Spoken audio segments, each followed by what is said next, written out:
Welcome guys. आज की इस वीडियो में हम एक ट्रेडिंग स्ट्रैटेजी को डिस्कस करेंगे जिसमें आरएसआई और dark cloud cover candlestick pattern का इस्तेमाल करेंगे। ओके, यानी यूज करके आरएसआई का और dark cloud cover candlestick pattern का हम अपने ट्रेड को प्लान कैसे करेंगे वो चीज देखेंगे। ओके, तो सबसे पहले देखिए, हम चार्ट्स के ऊपर जो हमने ये चार्ट्स ऐड किए हैं ये वीकली टाइम फ्रेम पे होने चाहिए, यानी बिगर टाइम फ्रेम पे होने चाहिए। ओके, यहाँ पे वीकली टाइम फ्रेम की ऊपर हमने ये चार्ट को ओपन किया है, यानी ये जो एक कैंडल है ये 1 वीक को रिप्रेजेंट कर रही है। हर एक कैंडल 1 वीक के टाइम फ्रेम को रिप्रेजेंट कर रही है।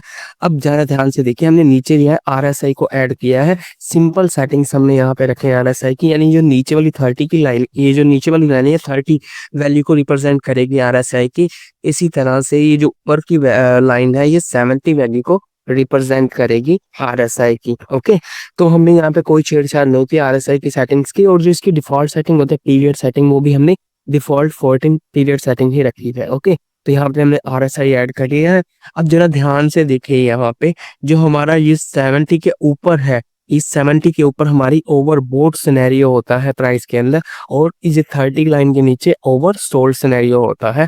जब भी प्राइस इन जोन्स में आता है, यानी 30 से नीचे आएगा या 70 से ऊपर जाएगा, तो हमारे पास एक रिवर्सल के साइज जो चांसेस हैं वो बन जाते हैं। ओके, बट इसके साथ साथ ये हमेशा नहीं होता कि अगर मान लीजिए हमारा जो आरएसआई है 70 से ऊपर है तो हमें रिवर्सल, स्ट्रॉन्ग रिवर्सल मिलेगा ही मिलेगा। इसके साथ हमें और भी बहुत सारे फैक्टर्स को कन्फ्लुएंस देखना पड़ता है, उनका जो कॉम्बिनेशन देखना पड़ता है कि आरएसआई के साथ क्या अदर सेक्टर्स भी इंडिकेट कर रहे हैं कि यहाँ पे एक रिवर्सल बनता है या नहीं बनता। तो यही चीज आज हम इस स्ट्रैटेजी में डिस्कस करेंगे। तो देखिए ध्यान से, यहाँ पे देखिए 70 की लाइन है और आरएसआई जो हमारा ओवरबोट सिनेरियो, ओवरबोट जोन में चला गया है, तो यानी यहाँ से एक रिवर्सल के जो चांसेस है वो बन सकते हैं। ओके, तो हमने ये चीज कंसीडर करना है इस पॉइंट को। ओके, तो हमारा ओवरबोट जोन में है आरएसआई, फर्स्ट हमारा फैक्टर हो गया कि यहाँ से एक रिवर्सल बन सकता है। अब हम सेकेंड फैक्टर को डिस्कस करते हैं। इसके ऊपर देखिए, जहाँ पे ये हमारा आरएसआई था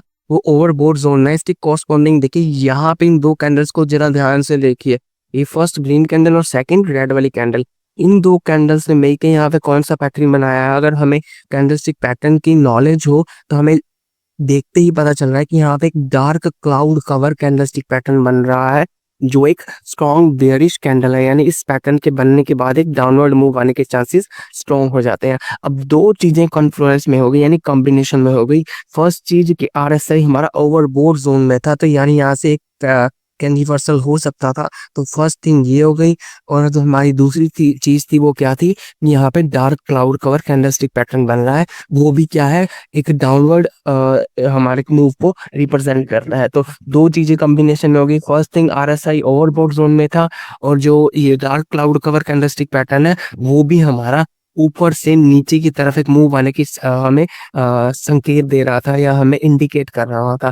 तो ध्यान से देखिए, इसके बाद जब आरएसआई ने ओवरबोट जोन में था और यहाँ पे हमारा क्या बनता हुआ दिखाई दिया हमें, dark cloud cover candlestick pattern, तो इसके बाद क्या शानदार नीचे की तरफ मूव आई है प्राइस में। तो ये सिंपल सी स्ट्रैटेजी थी, कैसे हम आरएसआई और dark cloud cover candlestick pattern को कंबाइन करके अपने ट्रेड को प्लान कर सकते हैं। तो अगर आपको वीडियो अच्छा लगा हो तो प्लीज लाइक कीजिएगा और चैनल को जरूर सब्सक्राइब कीजिएगा। Thank you very much.